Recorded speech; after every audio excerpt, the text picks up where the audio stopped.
حياكم الله. ما شاء الله، الله يحييك. صاحب المزرعة. اليوم احنا في ضيافة الأستاذ محمد الزعير صاحب هذه المزرعة الجميلة.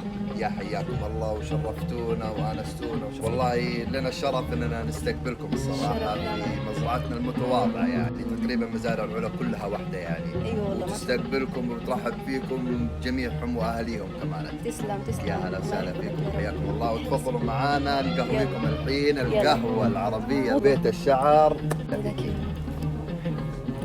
لازم.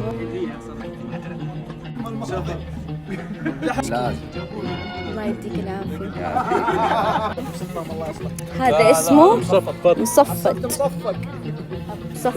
مو مصفط، مصفط بالطاء.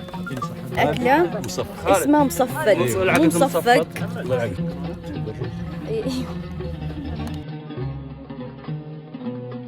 أكرمتنا ومرة شكرا لك، الله يحفظك. والله مكانكم ومطرحكم، والله تسلم. قدمنا لكم يا والله مو لا كثير والله، ما أدري شو نقول. مو من واجبكم، أحرجتونا وحلا وكل شيء. الله يسلمكم والله. شكرا. والله مو من واجبكم. لا والله نبغاكم يعني كثر الخير. نتشرف فيكم ونعشيكم عند اي وقت ان شاء الله، احنا موجودين ان شاء الله باتصال او حضوري، احنا موجودين برضه الله يسلمك. في اي وقت. الله يسلمك. هذاك مبروم.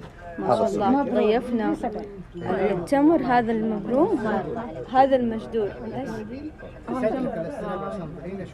ان شاء الله، بس عشان ما عندي نت انا قاعده احفظ. المبروم حلاء حلو يعني مو زايد، طعم. وهذا المجدول يعني المجدول خفيف وطعم كمان. نبغى اشرب شاي. على الطريق كان اخذت. لا تقتل المتعة يا مسلم، خلينا نشرب الشاي. ايش فيه؟